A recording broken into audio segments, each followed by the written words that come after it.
Tonight, Typhoon Muifa approaching the southern Ryukyu islands of Japan.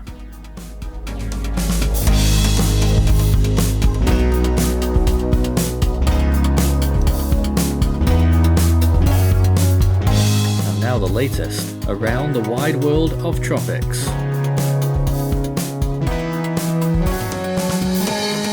Tropical Weather Bulletin for September 10th.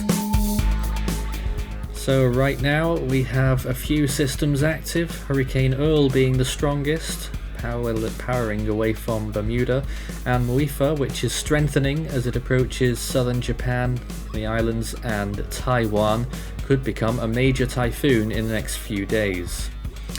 In the Atlantic, it's day 102 of hurricane season. The remnants of Danielle are still traceable quite clearly in the northern Atlantic. Earl's looking very decent on satellite today, and 3 areas of interest with a small chance of development each across the main development and eastern part of the Atlantic.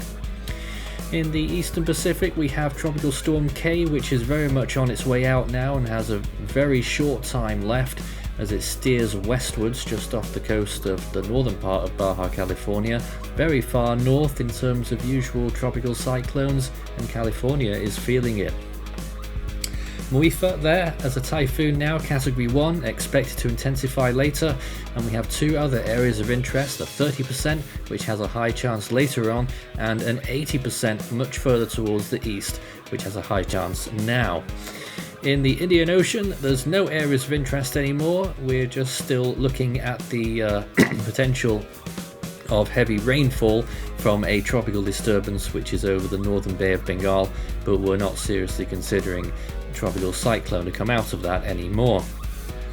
Let's check today's satellite imagery, and you can see there, looking very nice on the imagery there, is Hurricane Earl moving northeastwards, well away from Bermuda now, and its main threat would be to Newfoundland, which could receive tropical storm force winds for an extended amount of time as it turns extratropical. We also, of course, have that other area of interest still, but it's not looking so good on more recent imagery. K there has been obviously dying off now. It's got very little convection left actually. You can just see its influence surrounded by dry air. It's over cold sea surface temperatures, and of course you've also got some blow-ups along the Mexican coast. Here's a close-up of K right now with radar showing where the worst areas are right now. Los Angeles just about to enter some yellow zones there, so they're getting a pretty big dousing from rain there. I imagine it's been sought after in this area because they have had a heat wave in Southern California recently with very high temperatures, and K certainly dampening that down a little bit. Looking towards the Atlantic, there is of course Earl, enormous there on that imagery, not as big as some of the Western Pacific typhoons of course, but a natural Atlantic substantial hurricane there. And looking towards the south, there's not much really going on down there. You can see a small area of interest, and further towards the north, the remnants of Danielle, you might be able to still see its rotation there, just outside of Earl's outer bands. Take a look at a wide shot of the Western Pacific here, and you can see the progression of Muifa, and it is approaching those islands still. Pretty steady course west-northwestwards and starting to intensify a little more now. Clearly a typhoon with at least 75 mph winds, and is likely to turn northwards shortly and could make landfall on one of those islands.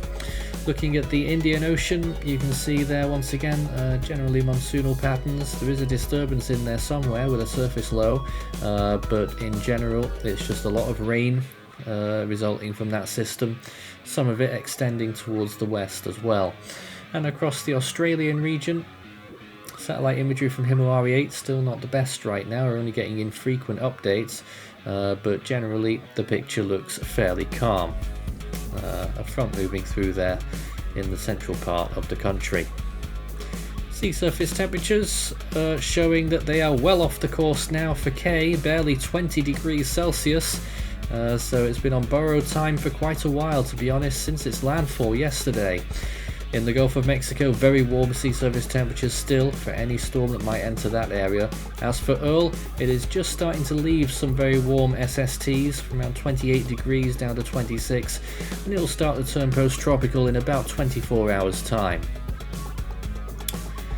Looking towards the eastern hemisphere, the Indian Ocean, very warm there of course, 30 degrees plus in the Bay of Bengal. Of course the system not really making the most of it. And of course we have Typhoon Muifa, a substantial storm with a decent forecast over a little bit of a cool patch over Hinam Nor's area, but it is still pushing 28 to 30 degrees Celsius. Quite substantial, and that will remain until it enters quite a bit through the east. Good temperatures for a fair while. Okay, so here are the sea surface temperature anomalies, some cool areas ahead of Muifa's path thanks to Hinam North, so that might help things a little bit for those who are worried about the storm.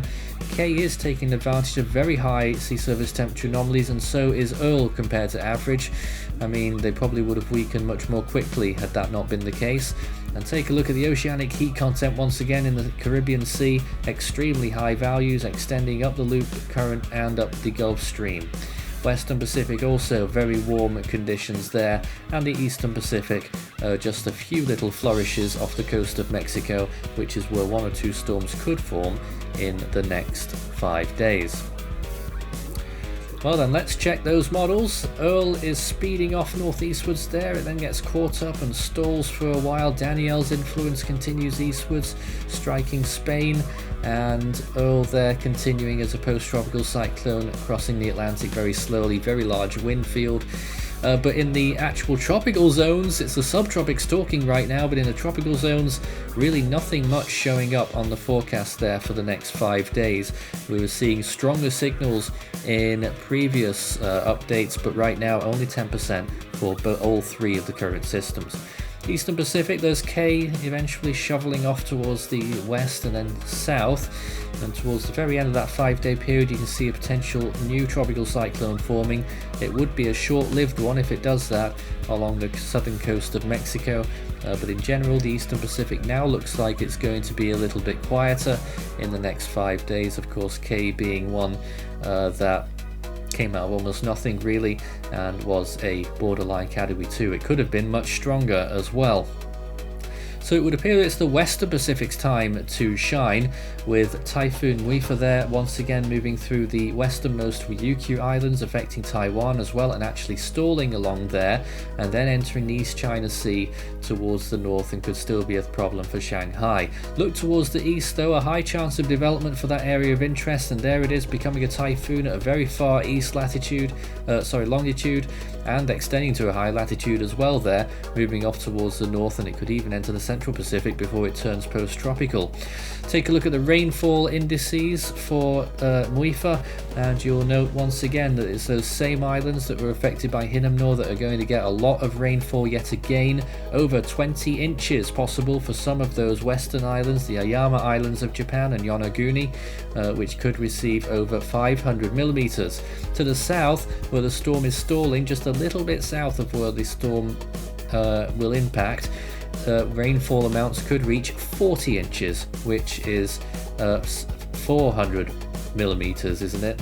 Way more than that actually. I can't even remember at this point. 1,000. And along the coast of China there, 200 millimeters there. I'm getting all completely confused. 250 millimeters to 300 possible along the coast near Shanghai. That's 11 to 12 inches, extending up towards Korea. Take a look at the coast of California and some of those Channel Islands. Still, we could see some fairly interesting rain amounts, up to about 2 inches from this point forward, and that would be around 50 millimeters. All along the coast there, we're looking at quite a bit more rain yet to fall, but the areas that will be most impacted, probably San Diego County and northwest of Los Angeles towards Bakersfield. Both areas there are expected to receive just over another inch of rain.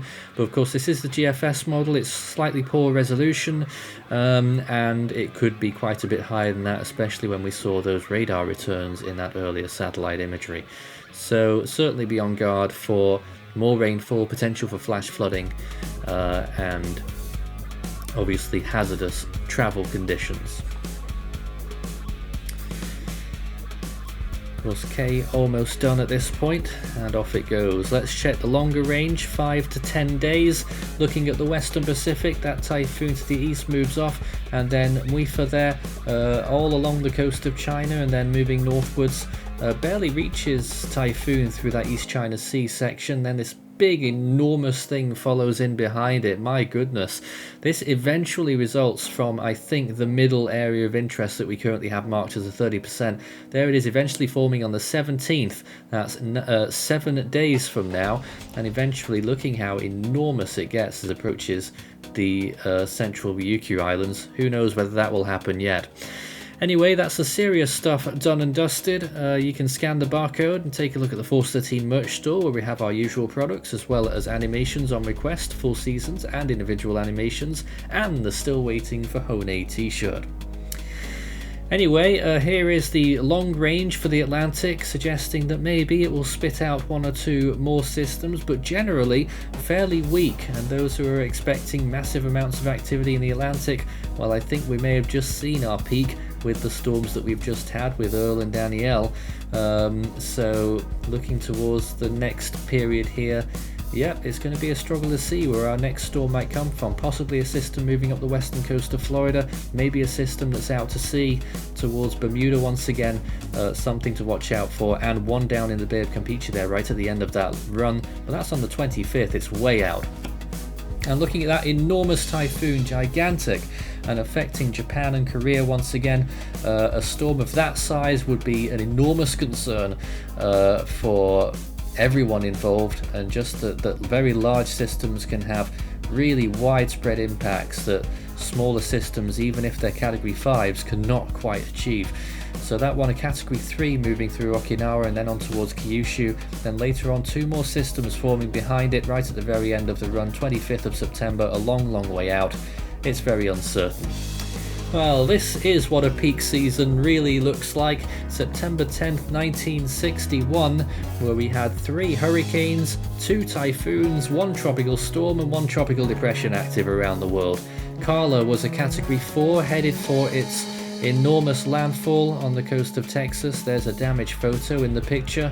Betsy was a category 2 moving out to sea, and Debbie was a category 1 and on its way towards peaking as well.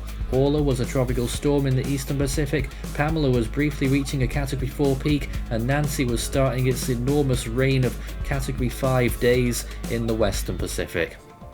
Historic. Back to today, the next name on the Atlantic naming list now is Fiona. In the eastern Pacific, it's Lester. And in the Central Pacific, we are still waiting for Hone. It's not even funny anymore, is it? A desperately long wait. In the Western Pacific, the next name now is Merbok. In the North Indian Ocean, it's Sitrang. And as we move on towards our final slide, 55 storms so far this year. We're still a little bit below the average for accumulated cyclone energy. The Australian region next up is Darian, the Southwest Indian Ocean Ashley, and in the South Pacific next up is Harley. That's all for tonight's Tropical Weather Bulletin. We'll be back again tomorrow night.